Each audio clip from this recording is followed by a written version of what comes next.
मला जे सातत्यानं वाटत होतं ते मी बोलून गेलो.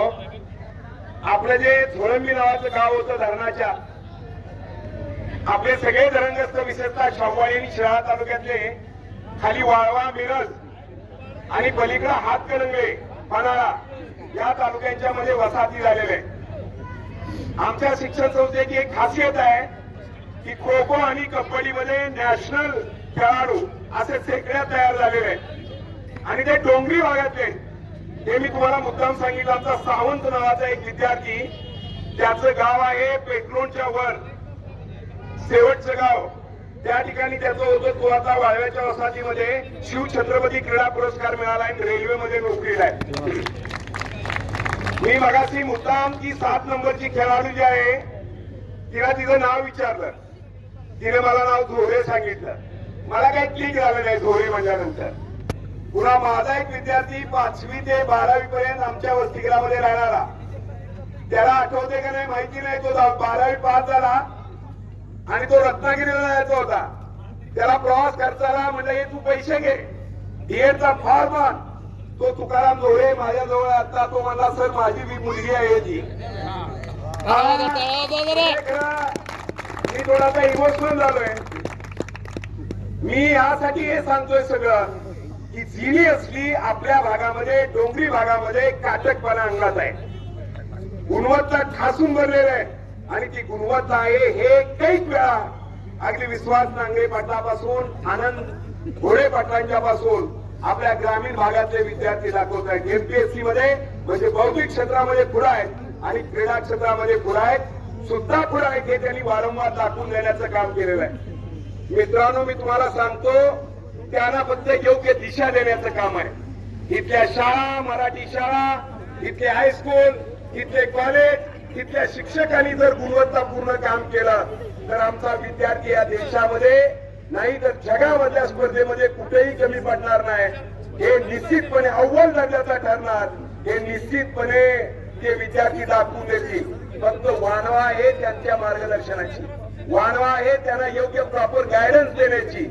आणि म्हणून मित्रांनो, विशेषतः चरण आणि परिसरामधल्या जे तरुण आहेत, जे पालक आहेत, जे विद्यार्थी आहेत, त्यांना सांगेन की ही जी मुलं मोबाईलच्या आहारी गेलेले आहेत ते मोबाईल पहिल्यांदा फोडून टाका, कारण त्याचा वापर योग्य होत नाही.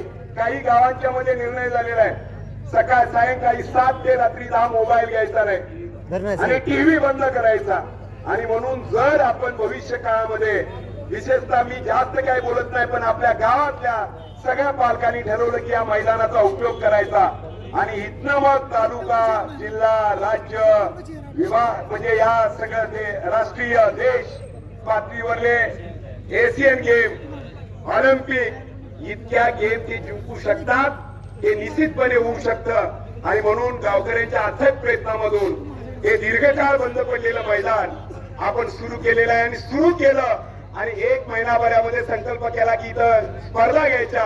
रात्रंदिवस आमच्या काही सहकार्यांनी सहकार्य करून हे मैदान तयार केलं आणि खऱ्या अर्थाने आज स्पर्धा पार पडलेल्या आहेत. आम्हाला खूप खूप आनंद होतोय. विशेषतः यात्रा कमिटीला आनंद होतोय, ग्रामस्थांना आनंद होतोय. आमचं जे गोल्डन क्रीडा मंडळ आहे जुनं, त्या सगळ्या मंडळातल्या सदस्यांना आनंद होतोय. आणि म्हणून भविष्य काळामध्ये उत्तरोत्तर या मैदानावर असेच वेगवेगळ्या प्रकारचे संघ चांगल्या पद्धतीने येतील. तुम्ही सगळेजण आलात, गावकऱ्यांनी आणि सगळ्या क्रीडा शौकीनांनी सहकार्य केलं, त्याबद्दल सर्वांचे मी मनपूर्वक आभार मानतो. आणि आता थोड्याच वेळामध्ये हा बक्षीस वितरणाचा कार्यक्रम होतोय. मी आमचे सहकारी ज्यांनी पडद्यामागे राहून, मी नेहमी म्हणतोय बाबा, म्हणजे आम्ही बाबाच म्हणतो, ते मुख्याध्यापक म्हणून रिटायर झालेले आहेत, पण त्यांना म्हणतो की पुढे या, पण ते म्हणतात नाही, आम्ही तुमच्या पाठीमागे खंबीर उभा आहे, पुढे येत नाही, पुढे कशाला आम्हाला बोलवत आहे. आणि म्हणून त्यांना सांगतो की पुढील आपण जे बक्षीस वितरणाचं माझे सहकारी जे उपायुक्त म्हणून, मत्स्यबीज विभागामधनं उपायुक्त म्हणून जे रिटायर झालेले आहेत, आमच्या गावचे सुपुत्र, आम्ही 1ली पासून 10वी पर्यंत एका बेंचवर बसून अभ्यास केला, त्यांनी 2 मिनिटं मार्गदर्शन करावं अशी मी त्यांना विनंती करतोय. प्रथम मी सर्वांचं मनपूर्वक अभिनंदन करतो. संत ज्ञानेश्वरांनी म्हटलेलं आहे,